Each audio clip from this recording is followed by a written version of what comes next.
Well, it's been a while, but I wanted to come out here and give you my thoughts on the updated story so far of Stripes and Links, the Sabrina-Online story, which focuses on Zig Zag more so than anything, and her situation with Indora, Sabrina's mom. Uh, just a quick recap. Basically, what happened at the very beginning, Zig Zag and Indora were out at the bar having a girls' night out, if you will, with each other. Both getting a little tipsy. Zig more than Indora, maybe about the same, but more Zig getting a little tipsy more so than Indora. And basically, the conversation turned to something to where Indora was, curious if she was still attractive and everything, and Zig was like, "Of course you are," and she ended up kissing her on the lips, instinctively, I guess, because of that reason, or because that's just how Zig is. It put Indora in shock, and she got her husband to pick her up, and let's just say they've have not been too thrilled. At least the husband has not been too thrilled with Zigzag's behavior towards Indora.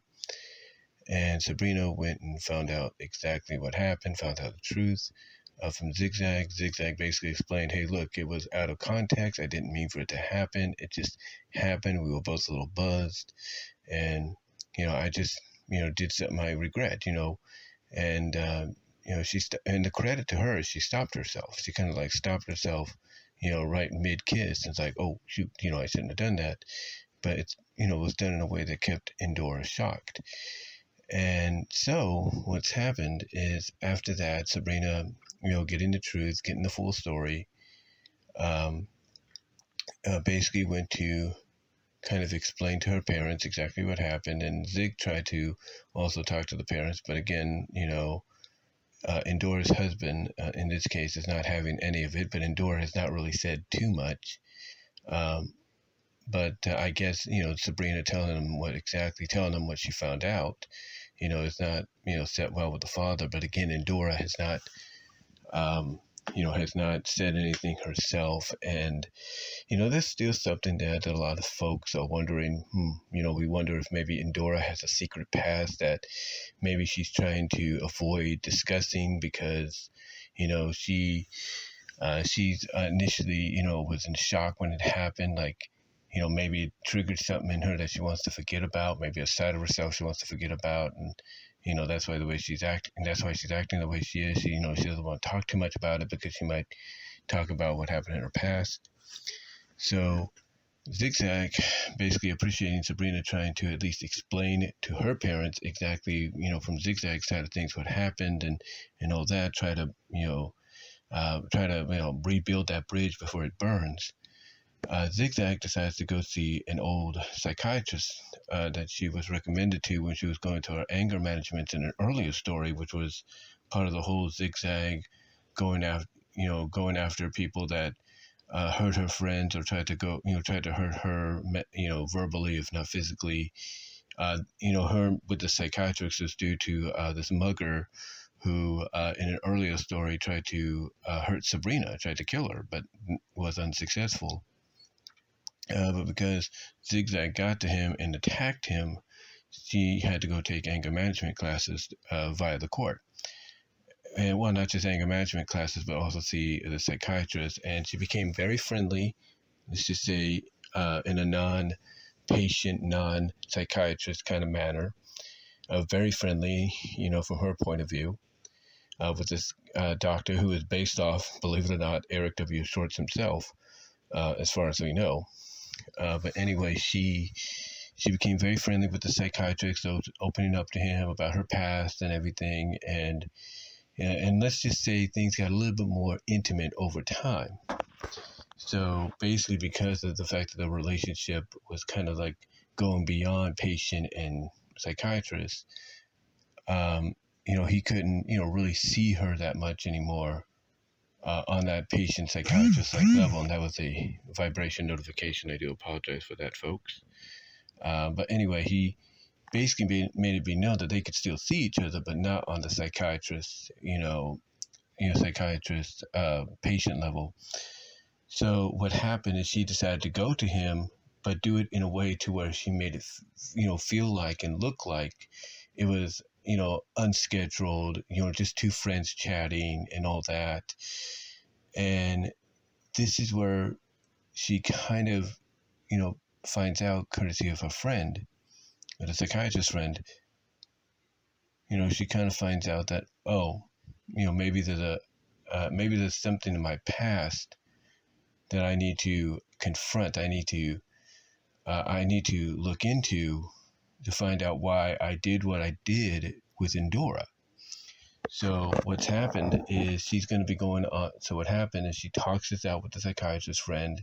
He helps her kind of helps her kind of maybe realize that maybe what triggered her to kiss Endora the way she did, and Endora's reaction and all that, maybe because it's due to something in her past. So she thanks him for helping her kind of figure that out in her own zigzag way. Let's just say it's a very intimate thank you, very risque NFSW intimate thank you. Basically, her and the psychiatrist are kind of along the lines of friends with benefits, and Zigzag, in these stories is, someone that has a lot of friends with benefits, if you know what I mean. Anyway, she goes back, she talks to her roommate, occasional lover and everything, bisexual lover, Tina, and she basically decides she wants to go on a trip, and then she invites Tina to go with her because they hadn't really gone on an adventure, together in a long time, because Zigzag wants to know, okay, what is it that's triggering me from my past? What is it from my past that's triggering me to do what I did to Endora and, similar, and in similar situations previously? So Tina's like, sure, I'll go with you, no problem. And Tina is I think, in the process of moving into another place. So she's just rooming with Zigzag right now. But she's like, sure, no problem. We can go together.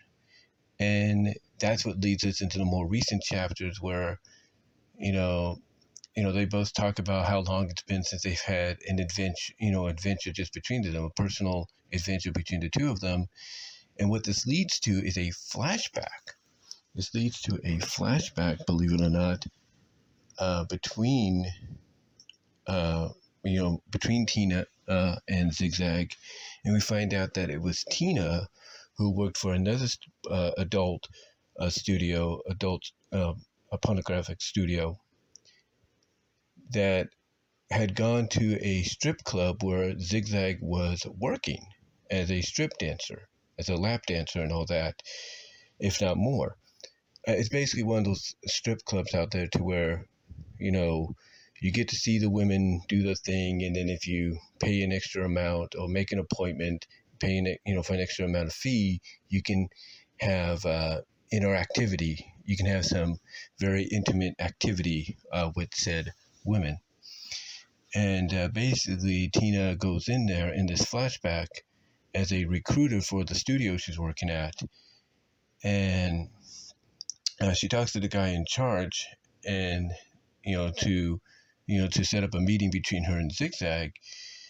And this is because she sees Zigzag showing up, making her appearance on the stage and doing her thing, and it just catches her attention, not just as a potential featured star, featured starlet in this, at the adult studio she works at, but maybe as something even more. So he works that out to where she can meet with Zigzag. Zigzag in the flashbacks a little taken back because it's usually just men, but very, very rarely women. And basically, Zig's getting ready to be like, okay, well, it's $100 the first half hour. She's trying to explain like how much it's going to cost. And Tina's like, whoa, wait.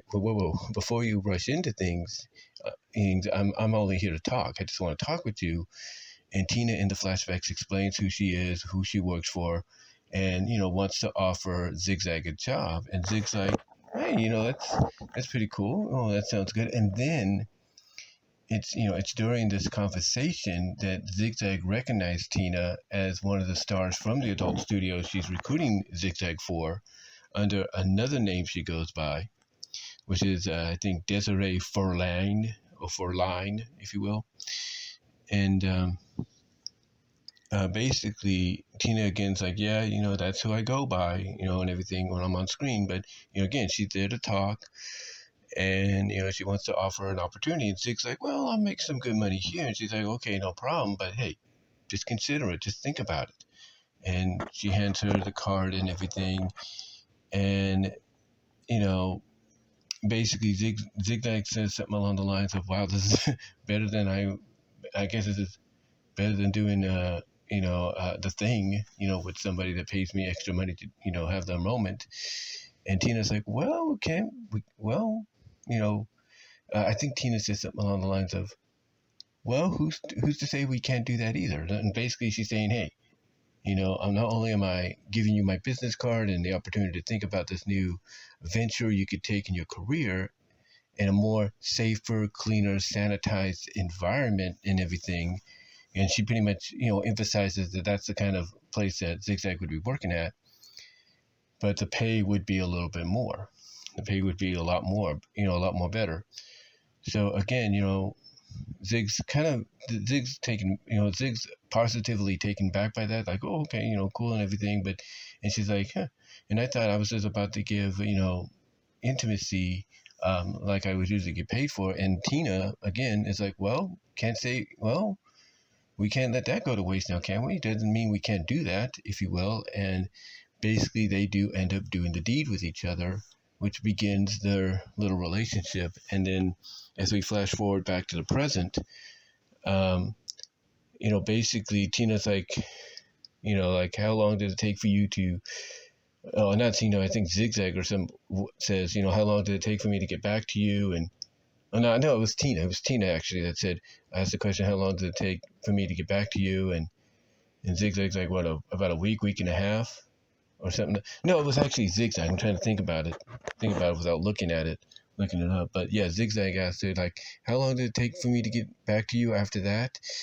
And Tina's like, about a week and a half. You didn't, it's like you didn't want to wait. And Zig Zag, she confirms that, like, yeah, you're right, I didn't want to wait or anything. He's like, I saw, basically Zig Zag in her own ways confirming that she looked at that, saw the opportunity, remembered everything that Tina said, and said, like, hey, and as well as the moment they had together, and she's like, yeah, I'm going to take this opportunity over this one I'm currently, utilizing for employment. So yeah, basically, we get a flashback, kind of a little bit of an origin of how those two met. And for those who have always been curious, we actually finally get to see, very rarely, but it's in the flashback, we get to see Tina's eyes. Yeah, she actually removes the glasses and we see her eyes. So that's kind of cool. But anyway, like I said, this kind of leads to them getting ready to go on their trip. And you got to wonder if maybe part of the trip is going to be spun off into its own Fur After Dark story because of the fact that it's just going to be the two of them, or is it just going to be mainly Sabrina-Online only? We'll have to see. Because the last time, of course, Eric, did a spin-off of a storyline involving Zig Zag from Sabrina-Online was when Zig Zag went, troll hunting to find the trolls that were verbally insulting her online when she was, discovering the internet, discovering the community chats and all that. So she was going on a hunt for those trolls, and it led her to the house of Hell in a Dish, and basically that got spun off into its own Fur After Dark story called Adventures Begin at Home, or something like that. So yeah, basically you have to wonder if that's what's going to happen here or not. But yeah, basically Zig Zag, she says, it only took her about a week and a half before she responded back to Tina saying she'll take the job and all that. And they do acknowledge in the flashback that, she doesn't take it right away. She doesn't take it right away because it would look a little weird for her to walk out with Tina, in front of her boss, basically being like, yeah, I quit, I'm going with her now. It wouldn't make her look good. she wanted to, I guess, be courtesy enough to say, hey, I want to give my boss a little bit of notice that I'll be leaving and going over and working for, your studio. So, yeah. Yeah, we got a bit of an origin, like I said, a little bit of a semi-origin story between them, mini origin story between them. And now we take the next step in this Stripes and Links story to see exactly where things go from here and find out what it could be in Zig Zag's past that that caused her to do, that causes her, I should say, to do what she does to women like Endora and others. And now the title does make sense too, because you're thinking Stripes and Links. Well, what does that mean? Well, now we know it's going to be Zig Zag and Tina as the main focus in the story. And then maybe occasionally we're going to go back and forth between Sabrina and her family. I guess as Zig Zag keeps communications with Sabrina on what's going on. But so far, so good. I really like what Eric's doing here. And again, whether or not it spins off, into its own little For After Dark mini comic, where you get a little bit more risque and intimate with Tina and Zig Zag. We'll have to see.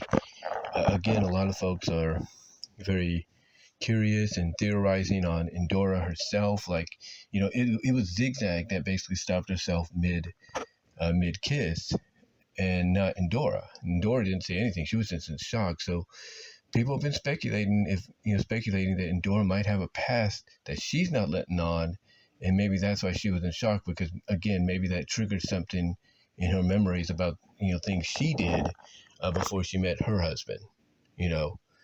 But we'll see. And if it leads to Zig Zag and Endora down the line, getting it on with each other in an official version by Eric W. Shorts, just to get it out of Endora's system and all that. We'll see. But let me know what your thoughts are, guys. Comment down below. Comment down below. If you've live chat during the premiere, that's great. If not, that's fine. But comment down below what are your thoughts on it, and let me know if you're following the story. Like the video, subscribe to the channel, helps me out in a big way when you do that.